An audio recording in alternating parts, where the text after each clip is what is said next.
The name Punta Cana conjures images of immaculate white beaches. But this iconic shoreline is more than just picturesque. It is a living testament to a remarkable biological process. Much of this famously soft, cool sand isn't geological in origin, but biogenic, the finely ground remnants of coral skeletons and calcified algae. The unsung architect of this landscape is the parrotfish, which grazes on the reef, digests the rock and coral, and excretes it as pristine sand, with a single fish producing hundreds of pounds each year. This constant, natural replenishment is what defines the 30-mile stretch known as the Costa del Coco, protected by one of the longest barrier reefs in the Caribbean. Every grain underfoot tells a story of life and renewal, a reminder that this world-famous coastline wasn't simply discovered. It is continuously being created in a slow, silent collaboration between the reef and its inhabitants.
The brilliance of the sand at Chichiriviche is almost startling, a band of pure white against the deep Caribbean turquoise. But this is not the silica of continents. It is a testament to life itself. For millennia, the surrounding coral reefs have been ground down by the patient sea, each grain a fragment of parrotfish-grazed coral, mollusk shell, and the skeletons of countless marine organisms. This calcareous sediment, light and easily transported by currents, has accumulated to form the archipelago of more than 30 keys and islets that constitute Moroccoy National Park. These are not static landforms, but dynamic, shifting banks of life's remnants, providing the perfect shallow foundation for dense mangrove forests to take root. The result is a unique coastal ecosystem where geology and biology are inseparable, a landscape built not from stone, but from the accumulated history of a thriving underwater world. It's a reminder that here, the land itself is a living record, continually written and rewritten by the ocean.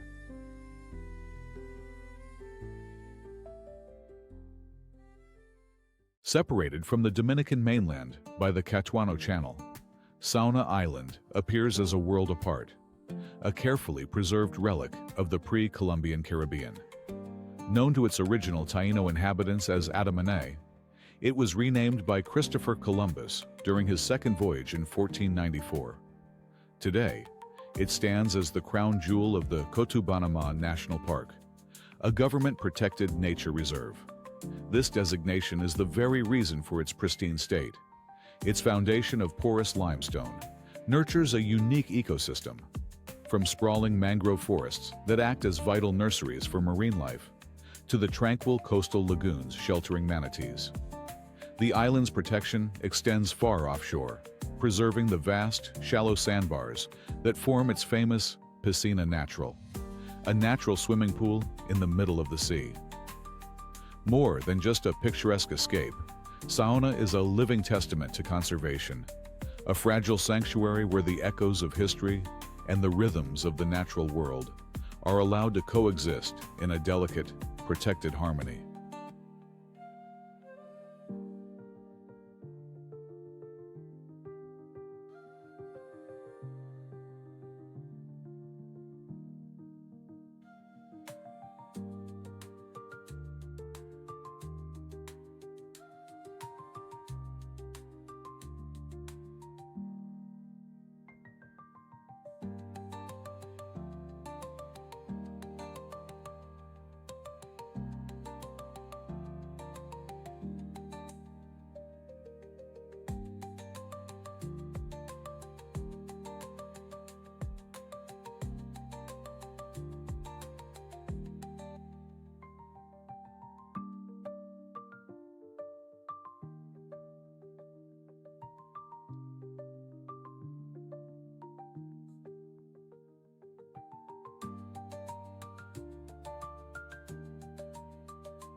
To navigate the Charun River is to journey through waters the color of dark, steeped tea.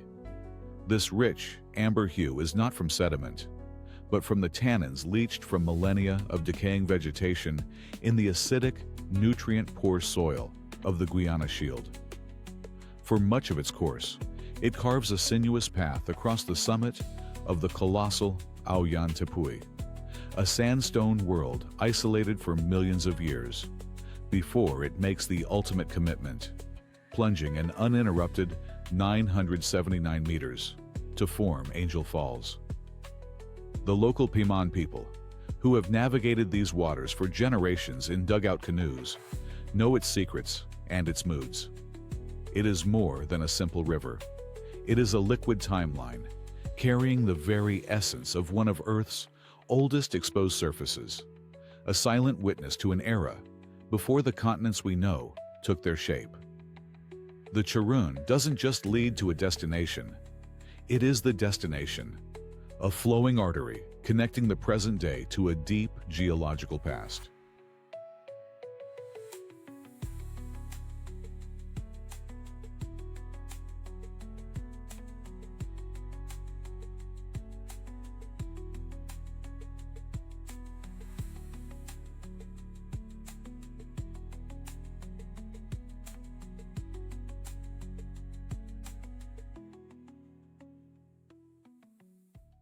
Dominating the coastline, the limestone mesa of El Morro rises like a great sentinel, a geological anomaly in a nation largely defined by tropical green. This arid landscape, a consequence of the rain shadow cast by the Cordillera Central, fosters a dry subtropical forest ecosystem found almost nowhere else on Hispaniola. It is this same relentless sun and dry coastal wind that allows for the region's other treasure, the sprawling, crystalline salt pans that have been harvested for more than 500 years. The strategic deepwater bay, sheltered by El Morro, was not lost on early navigators. Columbus himself anchored here in 1493, bestowing the mountain its name. For a time, this was one of the most prosperous ports in the New World, a vital hub for dyewood and tobacco. Today, the boom has long since faded, but the land itself remains a testament to that history, a place where the geology dictates the economy, and the silhouette of El Morro stands as a silent witness to the rise and fall of fortunes.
The Carao River charts a course through a land forgotten by time, its waters the color of deeply steeped tea.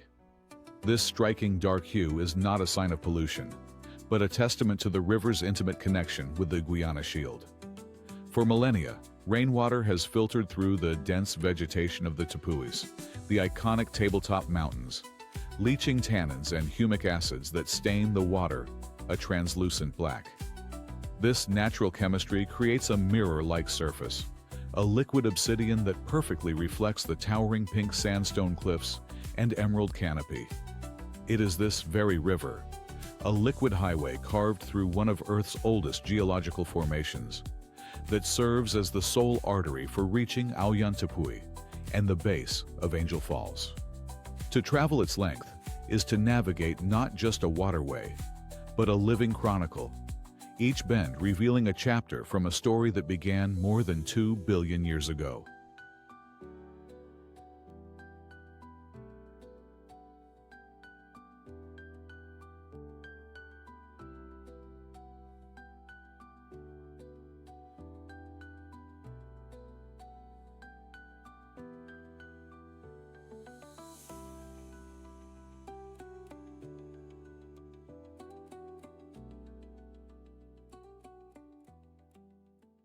Here at Playa Calatin, the expected rhythm of the Caribbean seems to pause, its energy held in a state of suspended grace. The water, a placid sheet of impossibly clear turquoise, barely whispers against the fine white sand. This profound calm is no mere accident of geography, but the result of a hidden geological dialogue taking place over countless millennia. The cove is what geologists call a karst window, a rare and beautiful opening where a vast network of subterranean freshwater rivers, having carved their way through the island's ancient limestone heart, finally emerges to meet the salt of the Atlantic. You can feel this meeting in the water's surprising coolness. This constant, gentle upwelling of fresh water tempers the ocean's warmth and creates a unique, brackish ecosystem, a haven for the dense mangrove forests that stand like silent sentinels around the bay. Every sculpted rock and overhang tells a story of this dual erosion, of two powerful water systems shaping a single landscape. What we witness here is a rare equilibrium, a place where the immense power of the open sea is held in perfect, gentle balance by the patient, unseen force of the land itself, a tranquil surface masking a world of constant, quiet creation.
To navigate Los Hades is to journey through a landscape sculpted by time and water. These dramatic limestone hillocks, known as mogotes, rise abruptly from the San Lorenzo Bay, some reaching heights of over 40 meters. The park's very name is a key to its origin, derived from the indigenous Taino word for hilly land, a perfect descriptor for this unique topography. This is a classic karst platform, where millennia of tropical rainfall have dissolved the porous rock, creating not only these iconic formations, but also a vast network of subterranean rivers and caves. These caverns, sheltered from the elements, became sacred spaces for the Taino people, their walls serving as a canvas for pictographs and petroglyphs that have endured for more than 500 years.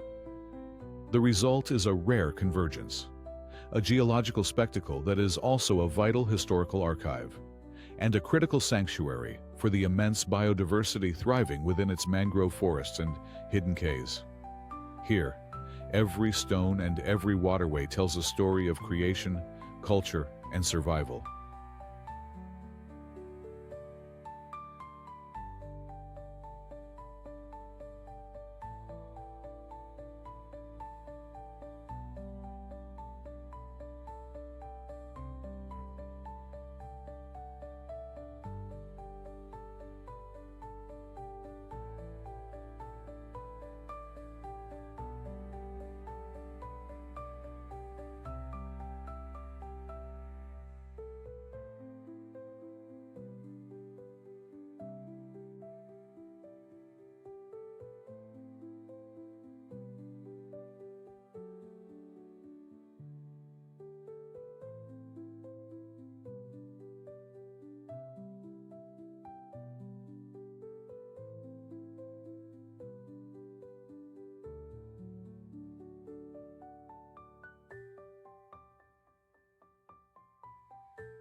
The name, Las Mercedes, suggests a place of grace, a gentle mercy.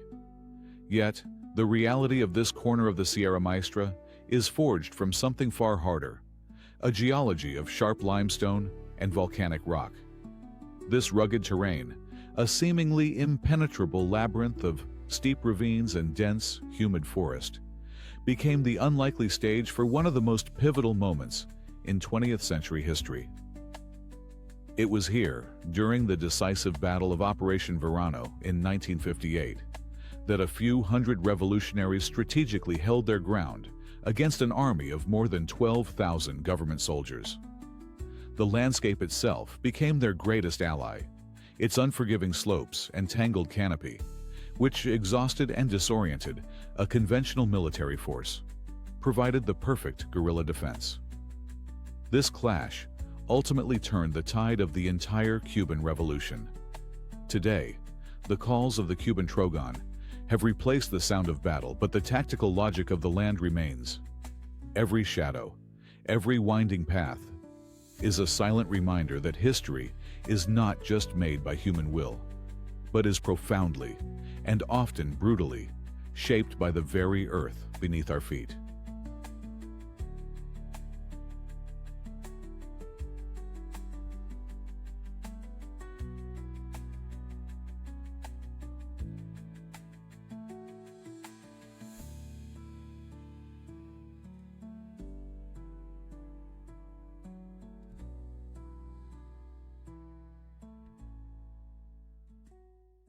To walk through Santo Domingo's Zona Colonial is to trace the very blueprint of the Americas.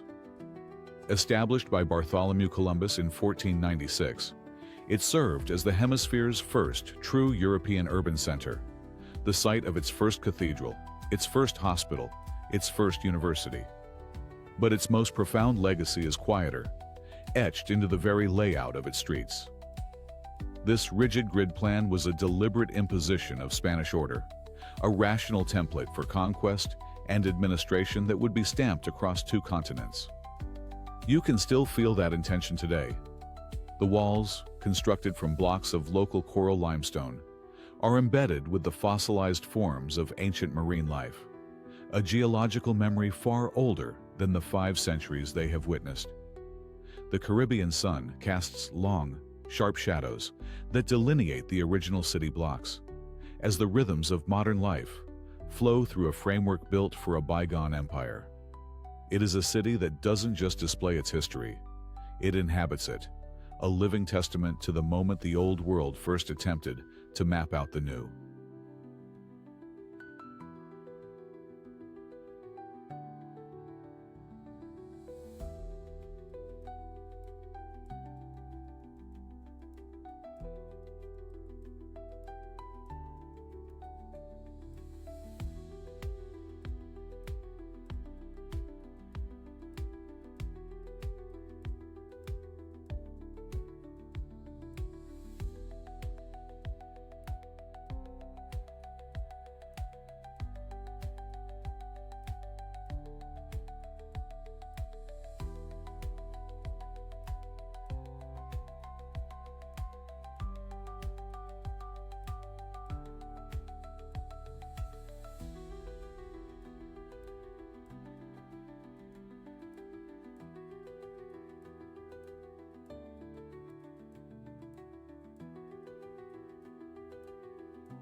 Born amidst the highest peaks of the Cordillera Central, the Nizao River carves a path through the Dominican Republic's ancient geological heart.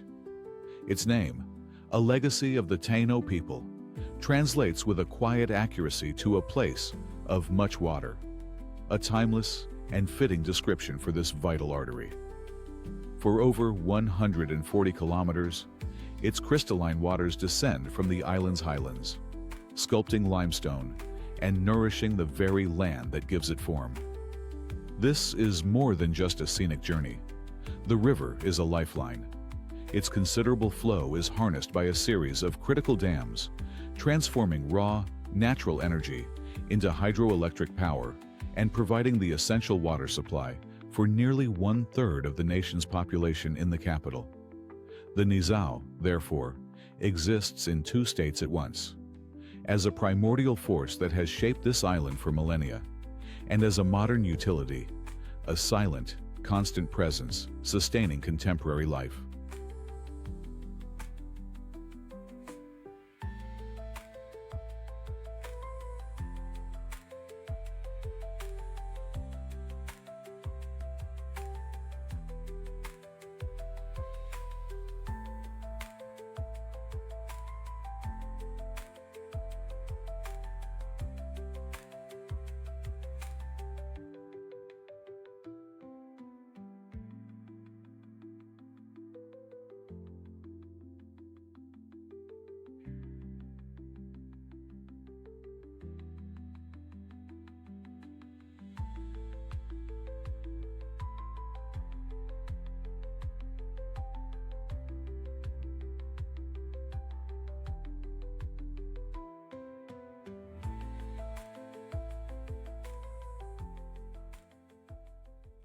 Caracas presents a geographical paradox, a coastal capital that is not on the coast.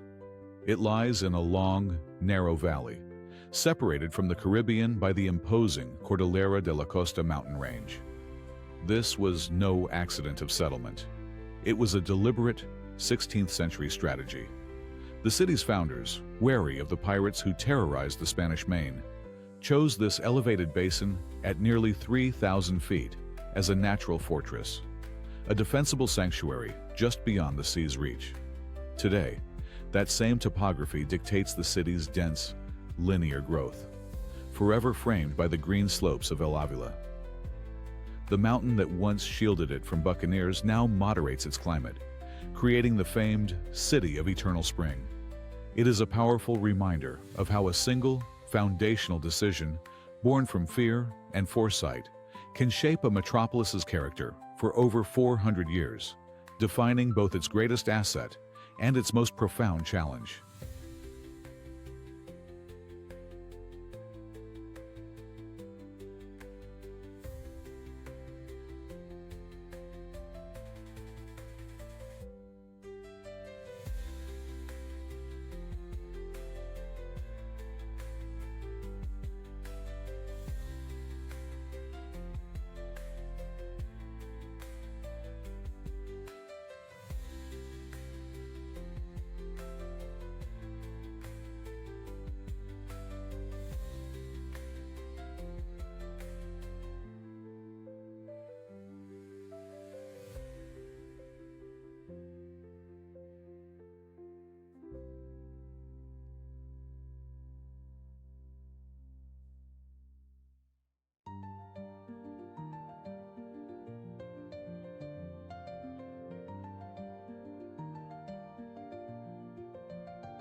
Playa Rincon unfolds not as a single entity, but as a grand dialogue between distinct natural worlds.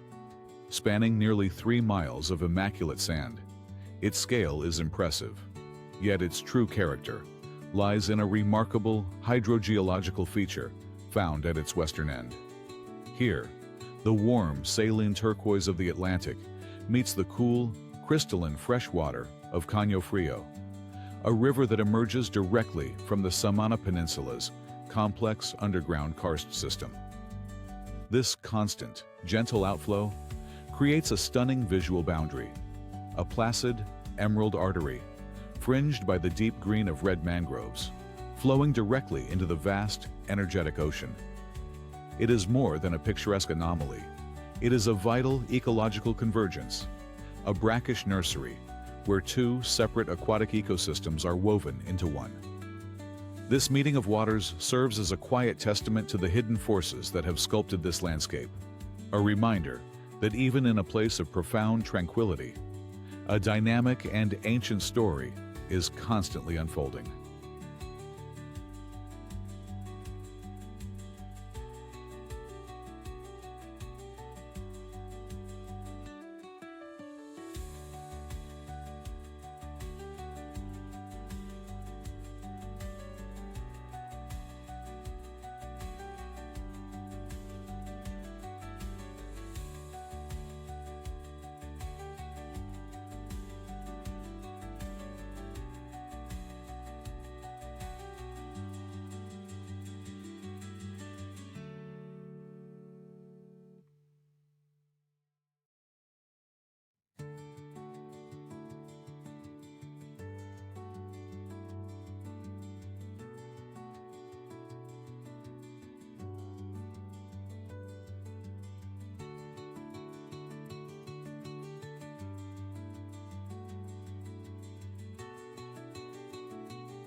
The name Cayo Vapor, the Vapor Cay, is no poetic flourish.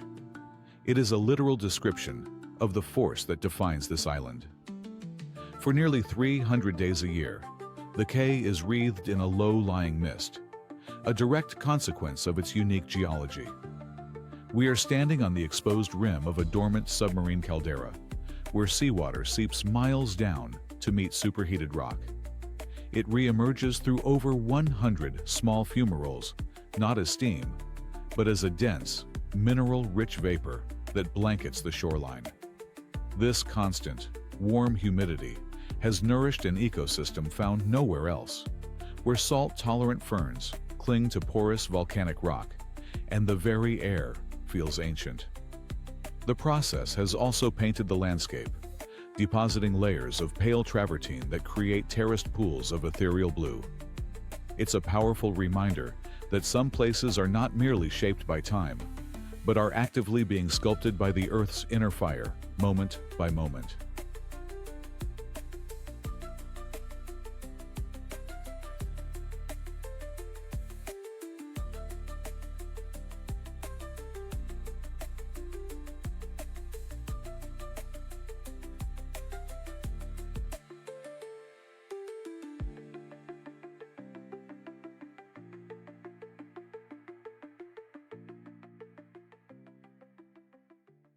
The water that begins this journey does not simply fall. It embarks on an odyssey from a world suspended between earth and sky. While many know it by the name of the aviator Jimmy Angel, who revealed it to the wider world in the 1930s, the indigenous Paman people have always called it Karapakupai Meru, the waterfall of the deepest place. It pours from the summit of Ollantaytambo, a vast, isolated tabletop mountain whose sandstone heart is over 1 billion years old. The descent is so profound, an uninterrupted plunge of over 800 meters from its total height of 979, that the river is atomized by wind long before it reaches the jungle floor below. It arrives not as a crash of water, but as a perpetual shroud of mist, a testament to a place where the forces of gravity and geology operate on a scale that feels less a part of our world and more a memory of its primordial past.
To gaze upon the sheer-sided mesas of Canaima is to look back into deep time. These are not mountains in the conventional sense, born of tectonic collision, but are the geological survivors of a far older world. Known as tapuas, they are immense sandstone remnants of the Guiana Shield, a plateau that once connected South America and Africa as part of the supercontinent Gondwana nearly 2 billion years ago. For countless millennia, wind and water have carved away the softer surrounding rock, leaving these colossal islands of stone standing in defiance of time, their summits isolated from the savanna below by vertical cliffs stretching thousands of feet into the clouds. This profound separation has turned each plateau into a unique evolutionary laboratory, a world unto itself. It is little wonder the local Paiman people, who have inhabited these lands for generations, refer to them as the houses of the gods. For what else could reside in such inaccessible, sky-bound realms? They are not merely landforms. They are living archives, preserving a biological record that predates the Andes, the Amazon, and even the first flowers to bloom on our planet.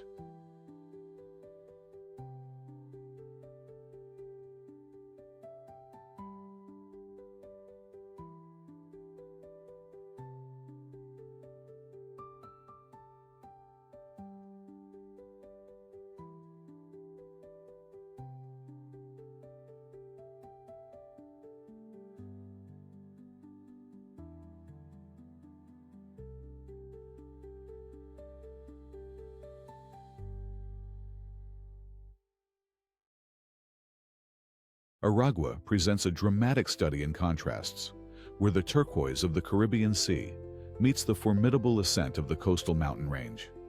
This is the domain of Henri Pittier, Venezuela's oldest national park, a sanctuary established in 1937 that safeguards a staggering degree of biodiversity. Its true global significance, however, lies in a unique geographical feature, a mountain pass known as Portachuelo. This pass, the lowest point in the range for hundreds of miles, creates a natural funnel for one of the planet's great avian migrations. Twice a year, this corridor channels a living river of over 500 bird species, including hundreds of thousands of raptors, on their immense journey between continents.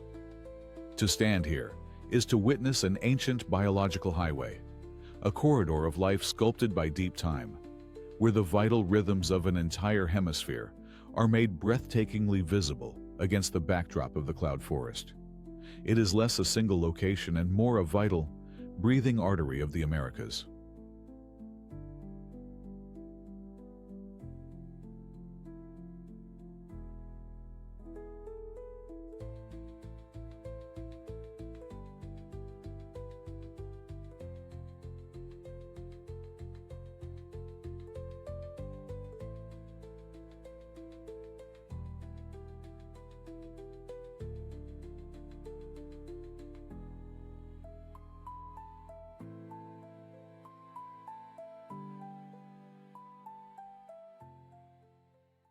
The island's name, Cayo Sal, is not merely a label, but a declaration of its very essence. For centuries, this small spit of land has been defined by the mineral that christened it, a legacy written into its very soil and carried on the wind. The sun glints off vast, shallow salt pans that shimmer like fields of diamonds, a blinding white against the turquoise sea, and the crystalline shores crunch underfoot with each step. Generations have toiled here under the relentless Caribbean sun, raking the coarse, valuable harvest that was once the lifeblood of the surrounding archipelago. The very air is thick with a briny tang, a constant reminder of the ocean's gift that leaves a fine, gritty film on the skin and seasons every breath taken. This enduring identity has shaped not only the island's economy, providing a precious commodity for preservation and trade, but also its sparse, hardy vegetation and the resilient character of its people. To speak the name Cayo Sal is to invoke the taste of the sea, the sting of the wind, and the story of human labor etched directly into the stark, beautiful landscape.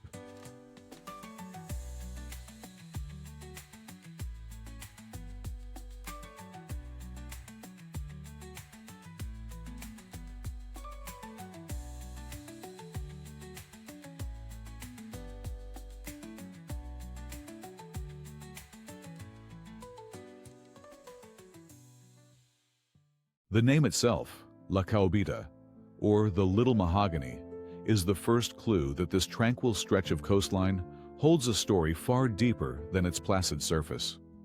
For centuries, coves like this along the Dominican Republic's southern shore were vital arteries for the Spanish Empire, funneling the immense wealth of the island's interior, specifically the prized mahogany from the Sierra de Bajoruco, out to the wider world. But the land's most unique treasure is geological. The same mountains that once harbored those timber giants are also the world's only source of larimar, a rare blue pectolite. The Bajoruco River, which empties into the sea nearby, carries millennia of volcanic sediment downstream, gifting the sands of La Caobita their distinctive silver-gray hue. What you see today is a quiet shoreline where history isn't marked by monuments, but is instead ground into the very particles beneath your feet. A place whose name remembers a vanished forest, and whose sand holds the signature of a stone born from fire.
What appears at first glance as a simple, impossibly white beach is, in fact, a delicate isthmus, a natural land bridge sculpted by the convergence of two opposing sea currents.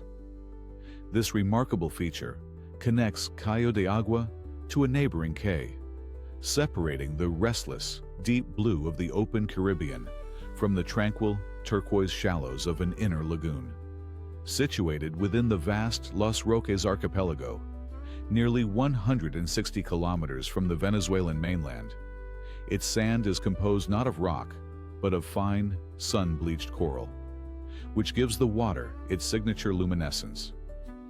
This fragile causeway is not a permanent fixture, but a geological event in slow motion, constantly surrendering and reclaiming its form with every tide. It serves as a potent reminder that even the most solid-seeming landscapes are merely a temporary negotiation between the ocean and the shore, a fleeting moment of perfect natural balance.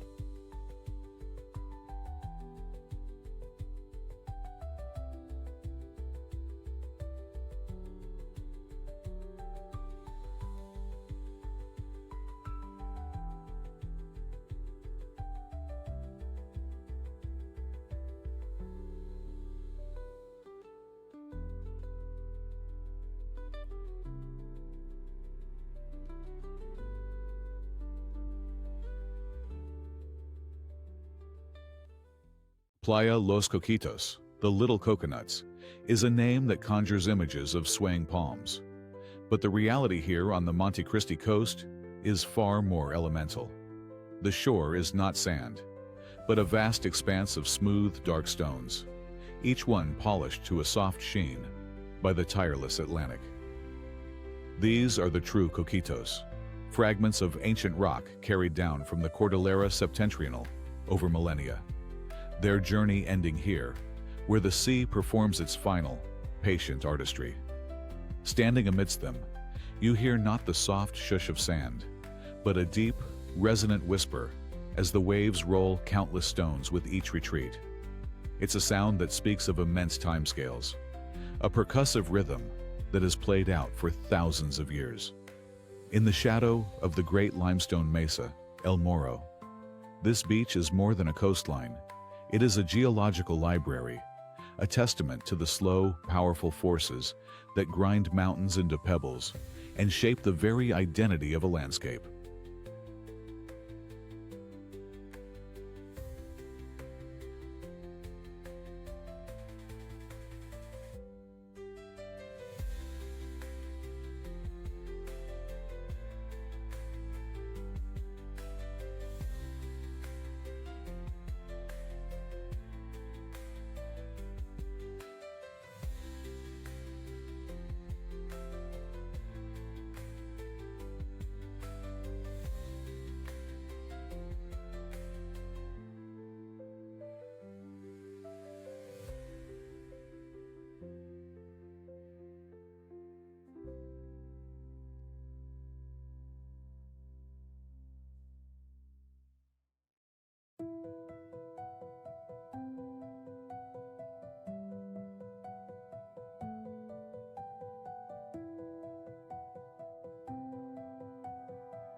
To arrive in Colonia Tovar is to witness a deliberate act of historical preservation, suspended in the cool air of Venezuela's Cordillera de la Costa.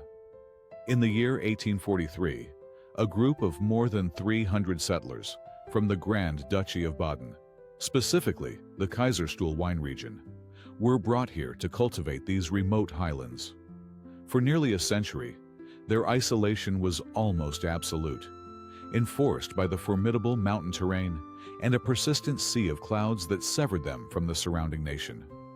This seclusion became a crucible for their culture, allowing their distinct Fachwerk architecture, their Alemannic German dialect, and their agrarian traditions to evolve untouched by outside influence.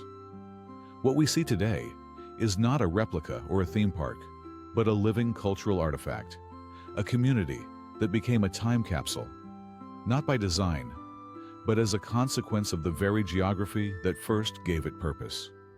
It stands as a testament to how a landscape can both shelter and shape a people, preserving a fragment of 19th century Europe in the heart of the Caribbean tropics.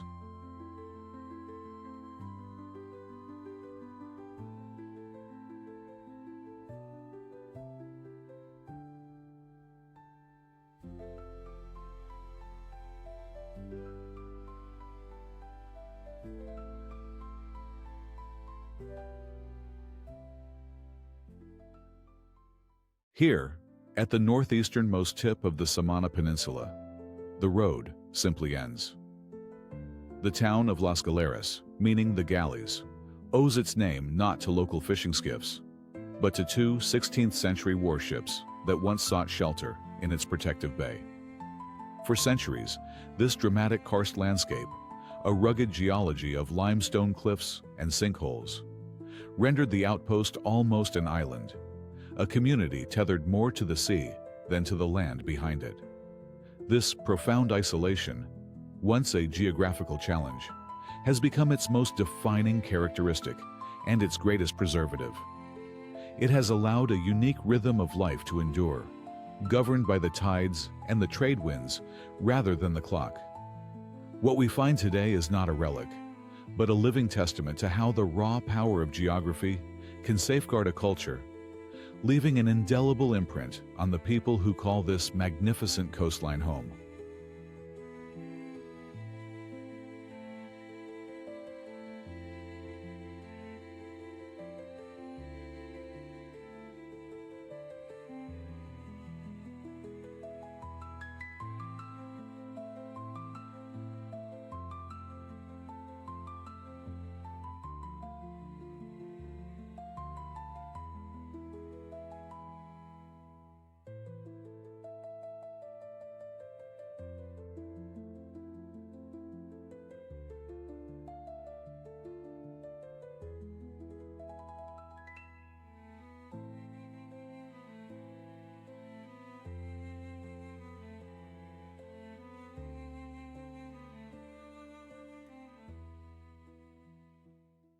Its name, Cayo Sombrero, or Hat Key, hints at its distinctive shape, but its true identity is written not in its silhouette, but in the very grains of sand beneath our feet.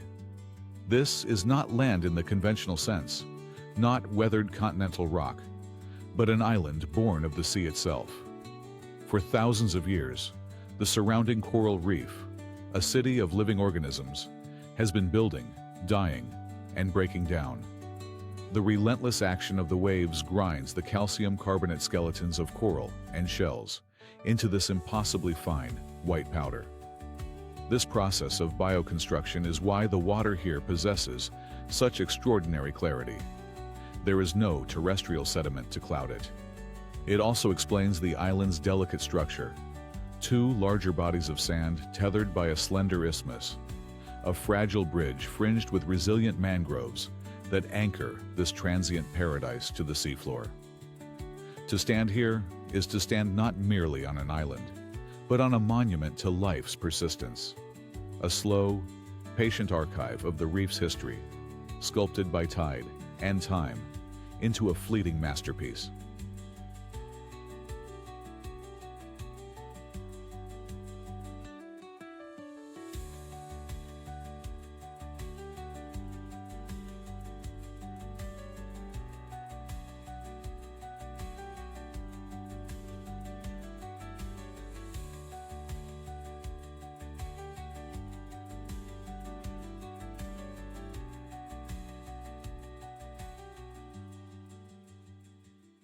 While the Caribbean is often defined by its sun-scorched coastlines, here in the heart of the Dominican Republic's Cordillera Central, a different narrative unfolds.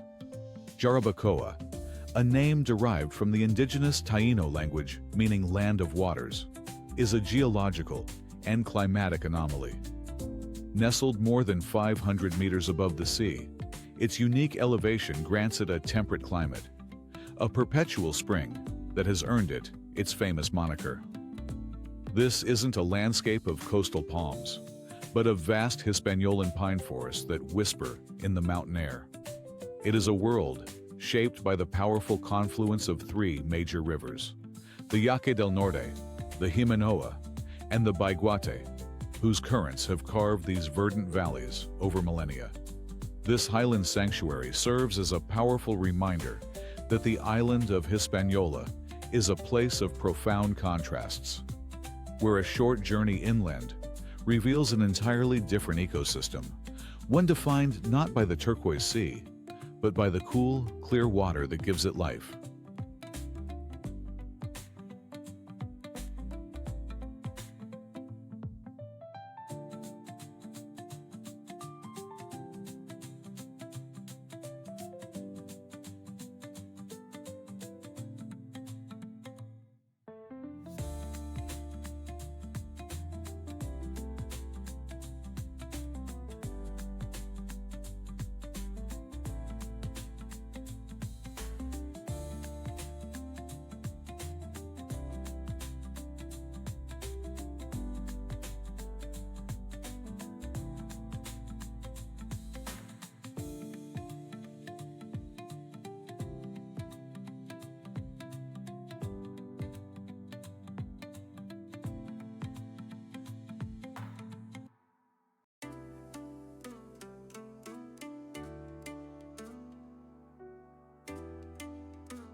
The first thing one notices about Canaima Lagoon is not the thunder of its waterfalls, but the profound, tea-like color of its water. This rich, reddish hue is not a sign of impurity, but rather of immense age, a natural stain from tannins leached from millennia of decaying vegetation in a land born from the Guiana Shield, one of the planet's oldest geological formations. This ancient water, low in nutrients but rich in history, feeds the powerful curtains of Salto Hacha and its sister falls, which cascade over ledges of jasper and quartzite into the lagoon's basin. For generations, the indigenous Paman people have navigated these channels in their dugout canoes, known as curiaras. Understanding this place is a sacred threshold. The lagoon, therefore, is more than a breathtaking body of water. It is a liquid chronicle of deep time, a gateway where the story of our world's primeval past flows into the present, whispering of the even older secrets held by the silent, flat-topped tepuis that loom on the horizon.